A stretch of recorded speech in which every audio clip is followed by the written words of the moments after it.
This is Fox 7 Austin News at 9. As a state, we are dealing with the largest mass shooting in our state's history.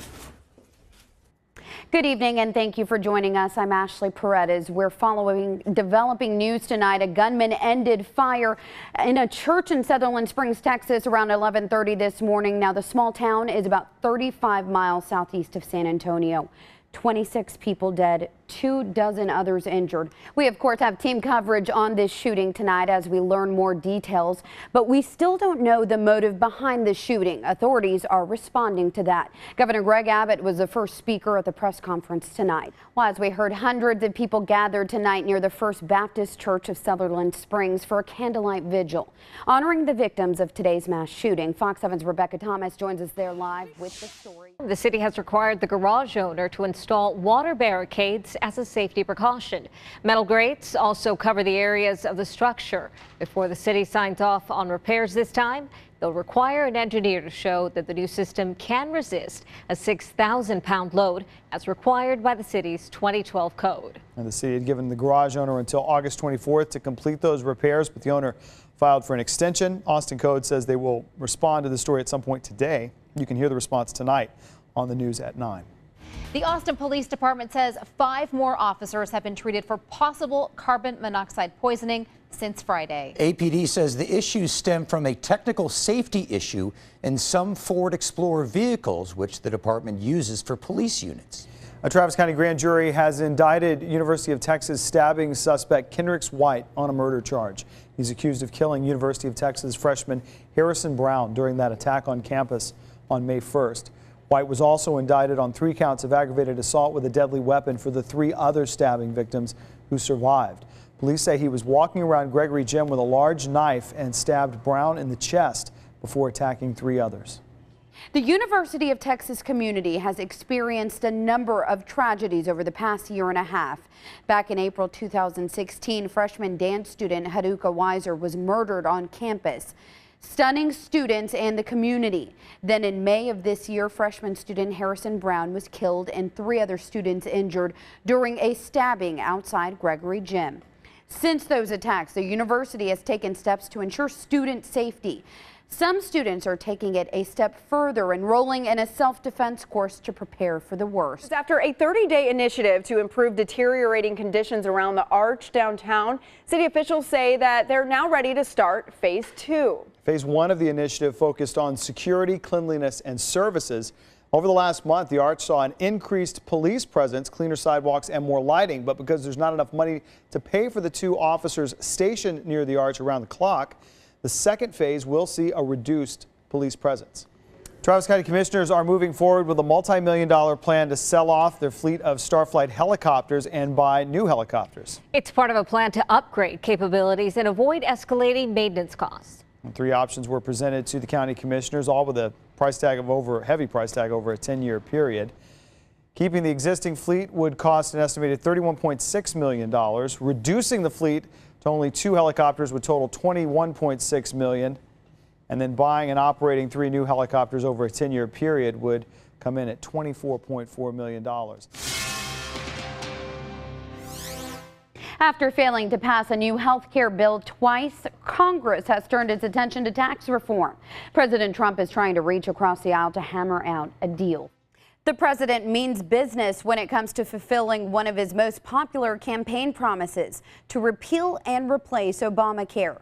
He's threatening to not only skip payments to insurance companies, but cut health care benefits for lawmakers if they don't get a deal done. A deputy assistant to the president is mad at some Democrats for accusing President Trump of having too many leaks during his time in the White House. Attorney General Jeff Sessions says active investigations into leaks have more than tripled since President Trump took office. Sessions says he is doing everything he can to crack down on government leakers and is even considering issuing subpoenas to reporters who receive leaked information. Well, it's like Senate Republicans were seated in the audience of Representative Doggett's town hall tonight. Senate Majority Leader Mitch McConnell has made a number of changes to the GOP health care bill to address the concerns about Medicaid cuts. But as you just heard, the Republican effort to repeal and replace Obamacare this week has come to a temporary halt. The vote has been postponed because Senator John McCain is recovering from surgery in Arizona.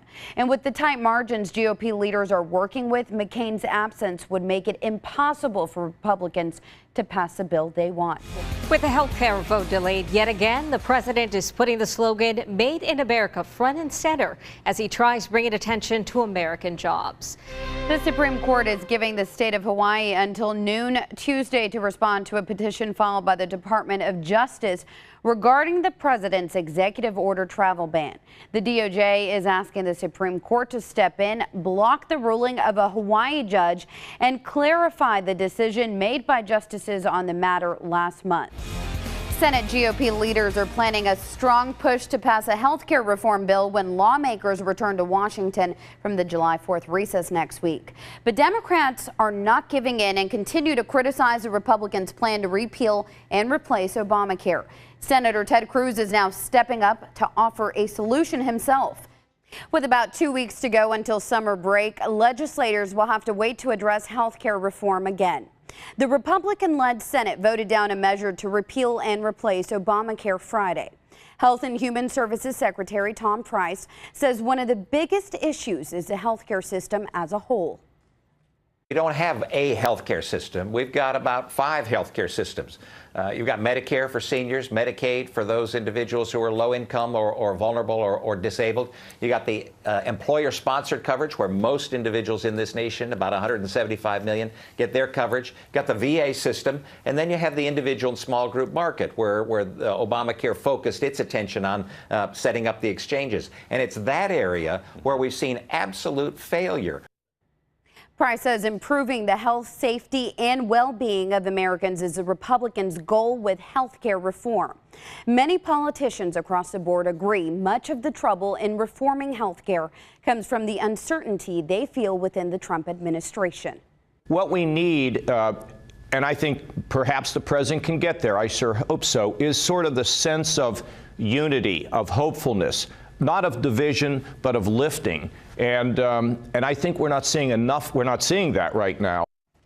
House Minority Leader Nancy Pelosi says it's time for both Republicans and Democrats to work together to come up with a viable solution for health care insurance for all Americans. The battle to retake Mosul from ISIS has been declared over, even as Iraqi forces battle Islamic State militants in a small area of the city. The defeat comes after a nearly 9-month operation. For the city's residents, a new battle is beginning. Drone footage from Mosul's old city shows widespread devastation, with buildings reduced to rubble and smoke from occasional airstrikes rising in the skies. Iraqi Prime Minister Haider al-Abadi toured parts of eastern Mosul before heading to the governor building for a meeting with local officials. The U.S. flies 2 B-1B bombers over the Korean peninsula in a show of force. The move is in response to North Korea's first successful test of an intercontinental ballistic missile earlier this week. U.S. analysts say that the country is now capable of launching a missile that could reach Alaska. British officials lowered the country's threat level from critical to severe, meaning officials believe another attack is highly likely but not imminent. The move follows the arrest of a second man in connection to the London subway bombing. Russian President Vladimir Putin is expelling more than 750 American diplomats from the country by September 1st. It's a reaction from U.S. lawmakers voting in favor of strengthening sanctions against Russia for interfering in the 2016 presidential election. A spokesman for the Syrian opposition delegation expresses approval over the ceasefire in southwest Syria hours after that agreement went into effect. The ceasefire was negotiated by the U.S. and Russia following President Trump and President Putin's meeting at the G20 summit in Germany.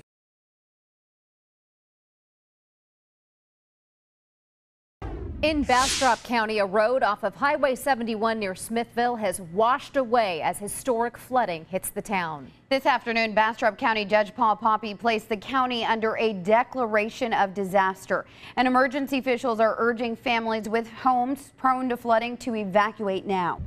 Hurricane Harvey made landfall around 10 o'clock last night. The eye of the storm moved directly over Rockport, a town just north of Corpus Christi. Homes and businesses heavily damaged from those Category 4 winds, and power lines and towers twisted to the ground. Catastrophic. That's the word that many are using to describe the flooding and destruction of Hurricane Harvey, now a tropical storm. President Trump has approved a major disaster declaration for Texas, freeing up federal assistance for 6 counties, mostly along or near the coastline. And the Federal Emergency Management Agency, or FEMA, has already begun getting resources, supplies, and equipment to disaster areas.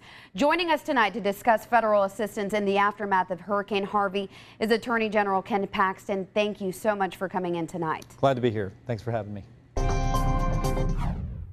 This is a Fox 7 weather alert. Our eastern counties are seeing severe weather tonight. Tropical Storm Harvey dumping more than 10 inches in some places. The San Marcos Activity Center is now opening a shelter for local residents beginning at 11:30 p.m. This is just for those who want to voluntarily leave flood-prone areas. Now, there is no mandatory evacuation ordered at this time. The Activity Center is located at 501 East Hopkins. The mayor there says he does not believe there is an immediate danger to residents, and those who do not want to or have to leave their homes, they should stay put. He is urging residents to monitor the forecast and make that call for themselves. Officials in Fayette County are preparing for the worst as the Colorado River is expected to hit a record level this afternoon. Some residents in LaGrange who live closest to the Colorado River were evacuated yesterday in expectation the high water would swamp several neighborhoods. President Trump will be touring Corpus Christi tomorrow, assessing the damage left behind by Hurricane Harvey. Judging from federal disaster declarations, the storm so far has affected about a quarter of the population of the state of Texas, nearly 7 million people, also blamed for at least 2 deaths. The president has approved a major disaster declaration for the state, authorizing the Federal Emergency Management Agency, or FEMA, to coordinate disaster relief efforts in those counties related to Harvey. The declaration also authorizes the federal government to cover 75% of costs of certain emergency protective measures. Many communities are starting over after the devastation caused by Hurricane Harvey.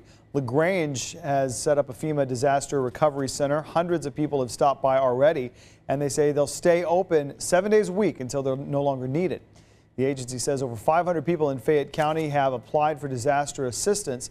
City officials say more than 250 homes suffered some type of damage from Harvey, resulting in hundreds being unable to return to their houses. FEMA mostly handles housing needs through its Transitional Shelter Assistance Program, but it's also working with other agencies, referring people to the Small Business Administration, for example. They provide financial assistance through loans. 3,000 Keller Williams agents are volunteering to serve communities hit by Hurricane Harvey. And they loaded buses at the Austin Convention Center early this morning. They're set to offer assistance and relief to those Texans devastated by the storm.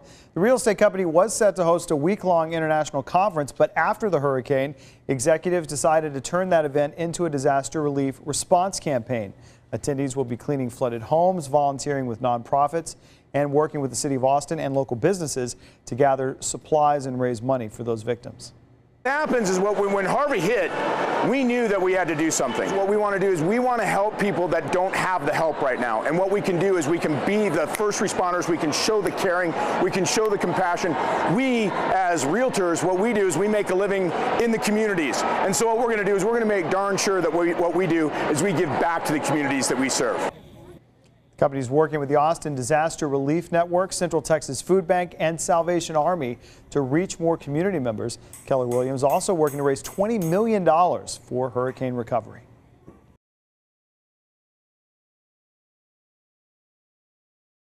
Tonight at 5, a high-speed chase ends in a crash in Llano County. The criminal history of the man behind the wheel and why police say they didn't want to give up the pursuit. Fire crews put out a 2-alarm fire in downtown Austin within minutes this afternoon. How that blaze started and what AFD does to control flames in high-rises. Hundreds of Austinites showed up to Representative Lloyd Doggett's town hall meeting. Their main concern with Republican health care draft legislation and the changes leaders are making in response. And a former Longhorn turned Houston Texan was arrested overnight while Deontay Foreman was taken into custody, and what an attorney is reportedly saying about that situation. And a 72-year-old East Austin church is closing its doors to find a new place to worship. The reason behind the move and how members of the congregation are reacting.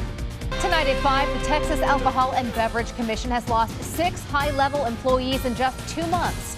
We'll have the latest on the agency's shakeup and how they plan to move forward. UMC Brackenridge closed its doors more than a month ago. A look inside the quiet halls and the plan for a new development on the hospital's former site. Plus the latest on an Army sergeant accused of having ties to the Islamic State terror group. How the soldier's father is responding to the allegations.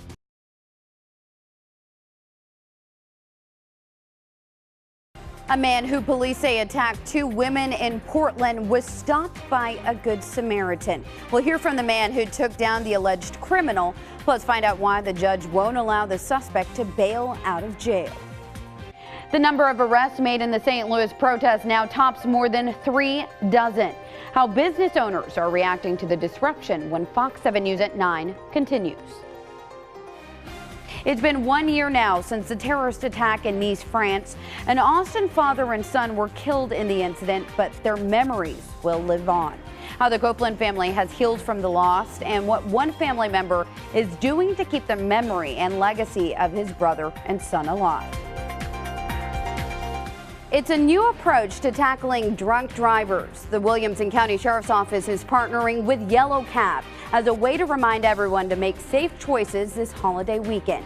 How the education effort works next. We are not out of work just yet. Robotics are filling human jobs and doing the work twice as fast, but there's still a place for people in the workforce. How schools are adapting curriculum to teach students how to work in the high-tech environment. Well, it's been 11 years since Austin teen Roxanne Paltoff was last seen. Her disappearance remains a mystery, but her family continues to hold out hope that the case will be solved. We have the details surrounding her disappearance and the leads police have exhausted. The Marine Corps says it could take several months to fully recover the bodies of 3 missing Marines and their aircraft after the chopper they were riding in crashed off the coast of Australia. The latest on the situation and what the chairman of the House Armed Services Committee has to say about the high number of military crashes just this year. Well, it's a long holiday weekend for most people. Meteorologist Chelsea Andrews will have what to expect for your 4th of July and your full forecast next.